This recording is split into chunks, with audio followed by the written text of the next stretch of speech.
자, 교재는 443페이지입니다.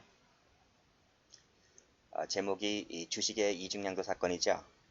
자, 꺽쇠 2번 나와 있죠. 꺽쇠 2번 최근에 출제가 많이 되었습니다. 별표를 치시고. 자, 어떤 사건인지 좀 볼게요. 자, 사실관계보다는 여기서는 꺽쇠 2번이 시험 나와요. 갑은 을에게 양도한 이 사건 주식 3만 주에 대하여 확정일자 있는 증서에 의한 통지나 승낙을 갖추어줘야 할 의무가 있는데 을에게 위와 같은 제3자에 대한 대항요건을 갖춰주지 아니한 채 이 대항요건이 뭐냐 하면 이 대항요건이라고 하는 것은 통지승낙을 말해요. 이 통지승낙을 갖춰주지 아니한 채 제3자에게 위 주식을 양도했다. 갑은 배임죄가 될 수 있을까? 이 뜻입니다. 자, 꺽쇠 1번은 전 시간에 배웠죠. 타인 사무 처리자야만 배임죄 주셔야 되는 것인데 타인 사무가 아니라 자기 사무라고 한다면 배임죄가 되지 않는다. 그 논리입니다. 자, 꺽쇠 2번 볼게요. 자, 꺽쇠 2번에서 주식 세무 쳐보세요. 세무 치세요. 주식에 대한 양도 계약에 있어서 밑에 통지나 승낙을 갖추어주지 아니하고 위 주식을 다른 사람에게 처분했다라고 했을 때 배임죄가 될 수 있을까? 안 됩니다.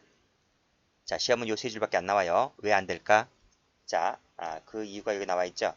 이 주식 양도라고 하는 것은 양도인과 양수인의 의사표시만 갖고서 효력 발생한다는 거예요. 자, 이 점에서 뭐하고 달라요? 자, CF 하시고 부동산하고 다르죠. 자, 부동산은 의사표시만 갖고서 효력이 발생하지 않죠. 부동산은 뭐가 있어요? 의사표시 외에 플러스 등기 해줘야 돼. 등기. 이 등기를 해줘야 할 의무가 타인 사무 처리자가 되는 거예요. 그런데 동산 같은 경우는 등기가 필요 없죠. 그렇죠? 그래서 동산 이중매매 같은 경우는 설령 배신 때렸다 할지라도 배임죄가 되지 않는 논리입니다. 주식도 마찬가지죠. 주식도 등기라는 것이 필요 없겠고 따라서 양도인 양수인과의 사이에 있어서 의사표시만 갖고 효력 발생하고 있기 때문에 배신 때렸다 할지라도 배임죄가 되지 않는 논리입니다. 자, 따라서 양도인이 양수인으로 하여금 제3자에게 확정일자 있는 증서에 따른 통제나 승낙을 갖추어야 할 의무, 이 의무 자체가 자기 사무라는 거예요. 따라서 이것을 의무를 이행하지 않았다 할지라도 마지막 줄에 배임죄가 되지는 않는다. 이렇게 봤습니다. 됐죠? 이 대항요건 뭐라고요? 대항요건은 통지나 승낙을 말한다 그랬어요. 시험 문제는 요 세 줄만 나옵니다. 잘 받으시고. 올해만 한 벌써 두 번째, 세 번째, 두세 번 나왔어요. 자, 그 밑에 판례 보죠. 자, 그 밑에 판례도 별표 치시고. 자, 보죠.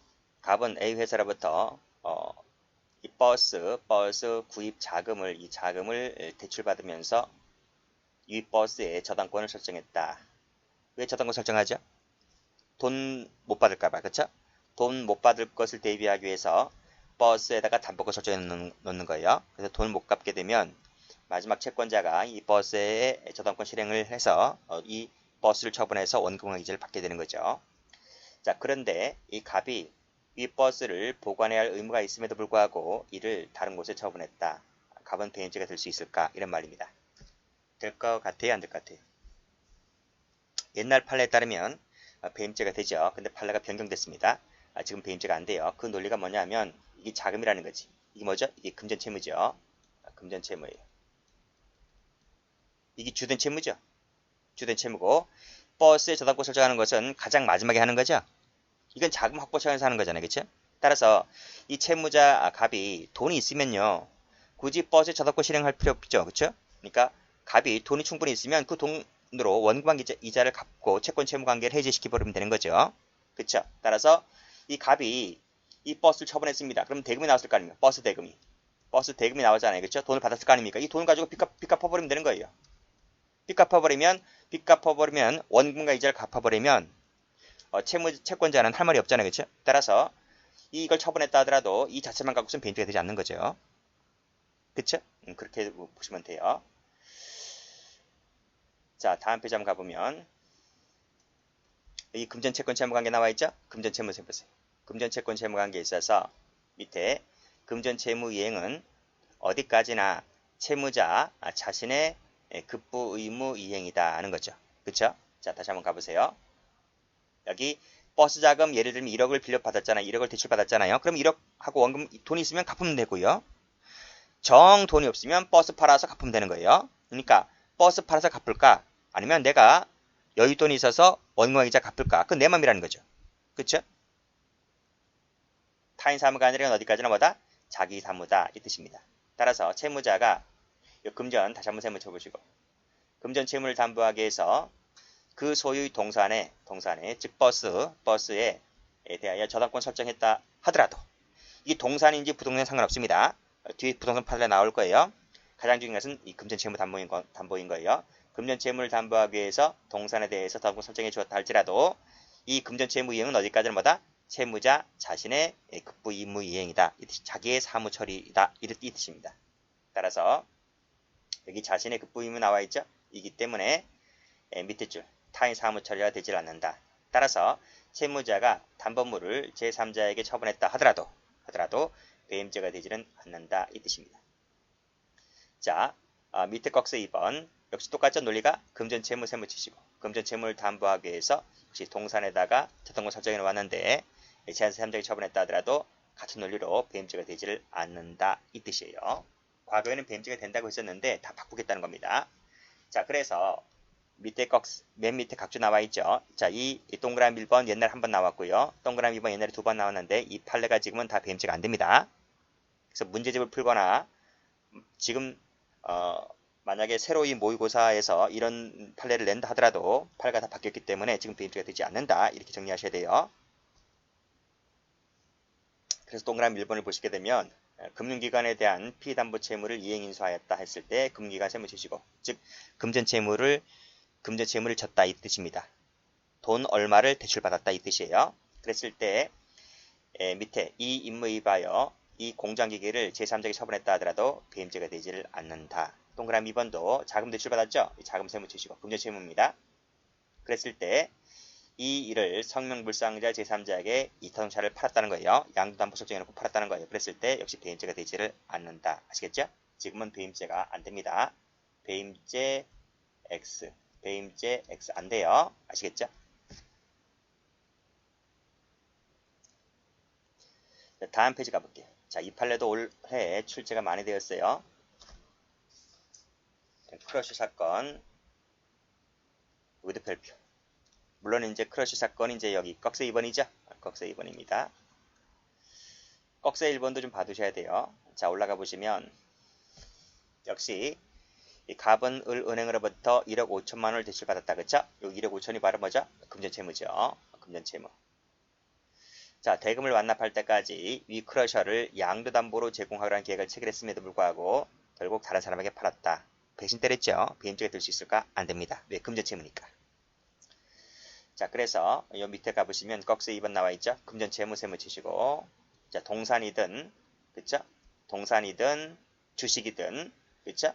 그 다음 페이지 부동산이든 똑같아요. 어쨌든 간에 금전채무를 담보하기 위해서 동산이든 부동산이든 주식이든 양도담보 설정했다 하더라도 그 의무 했는데도 불구하고 다른 사람에게 처분했다 하더라도 역시 마찬가지로 배임죄가 되지 않는다. 이 뜻이. 자, 올라가 볼게요. 자, 꺽쇠 1번도 출제될 가능성이 있기 때문에 자, 여기서 끊어보세요. 자, 타인 사무 처리자가 되려면 통상의 계약관계에서의 이익 대립관계를 넘었을 때에 타인 사무 처리자 될 수 있는 것이에요. 근데 통상의 이익관계를 넘지 않았다면 그건 타인 사무 처리가 되지 않습니다. 따라서 밑에 2번 보시게 되면 그 밑에 줄 보시게 되면 통상 계약관계 나와 있죠. 밑에 넘었단 말 없죠. 그쵸? 그 밑에 부수적 의무가 있다는 것. 요 말은 타인 사무가 되지 않습니다. 타인 사무가 되지를 않는다. 어떨 때만 된다고요? 넘었을 때만 되는 거예요. 이렇게 보시고 이 판결 요지도 대비해 두셔야 돼요. 요거 대비하시고 요거 대비하시고 자, 다음 페이지 가볼게요. 다음 페이지 꺽쇠 3번 보시면 대출받았던 말 나와 있죠? 대출이 금전채무입니다. 동사 밑줄 보시고 점유계정 방식으로 양도담보 제공하기로 체결했다 하더라도 이 동산을 제3자가 팔았다는 얘기죠? 금전채무다 보니까 배임죄가 되지를 않습니다. 그렇죠? 이게 동산이든 부동산이든 주식이든 똑같아요. 자, 밑에 보시게 되면 자, 여기 보세요. 금전채무죠? 1번의 금전채무입니다. 배임죄가 안 돼요. 동산을 처분했다 하더라도 배임죄가 안 된다고요. 자, 동그라미 2번을 보시게 되면 쭉 읽어보시게 되면 여기 이 신용장 대금 변제기 전에 나오죠? 이 대금 나와 있습니다. 대금 변제기 전에 밑에 요 수입업자가 은행에 양도담보로 제공한 수입 물품을 처분했다 하더라도 배임죄가 되지 않습니다. 금전 채무다 보니까. 양도담보로 제공한 수입 물품을 임의 처분했다고요. 배임죄가 안 된다고요. 지금 여기 다 바뀌었어요. 다 바뀌었어요. X, X, X. 2번은 많이 출제가 되었는데 다 바뀌었습니다. 배임죄 안 돼요. 자, 동그라미 3번도 보시게 되면 금전채무죠? 그쵸? 금전채무다. 그 밑에 보시게 되면 요 담보로 설정해 놓은 주식이죠. 주식의 일부를 제3자에게 처분했다는 말 나와 있죠? 그랬을 때 배임죄가 된다고 했는데 배임죄 안 돼요. X 하시면 돼요. 됐습니까? 자, 그 다음 페이지 볼게요. 자, 그 다음 페이지 1번 제가 봤죠? 넘었을 때는 배임죄가 되지만 끊고 그게 아니라 통상이라든지 부수적인 것만큼은 배임죄가 되지 않는다 똑같아요. 자, 가보시면 여기도 마찬가지잖아요. 그렇죠? 여기도 보시면 금전채무죠? 파란색으로 금전채무입니다. 양도 동산이죠. 동산에도 보통 상관없다 그랬어요. 금전채무 같은 경우는 배임죄가 되지 않는다. 2021년도 승진문에 나온 겁니다. 자, 이것은 배치가 잘못됐는데 이것은 저 끝에 동산 이중매매 할 때 나와야 되는 건데 일단 여기다 집어넣네요. 보겠습니다.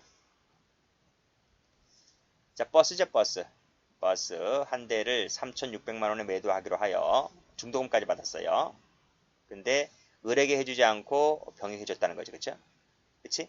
예, 이중매매죠. 이중매매. 동산 이중매매. 배임죄 됩니까? 안 됩니까? 안 됩니다.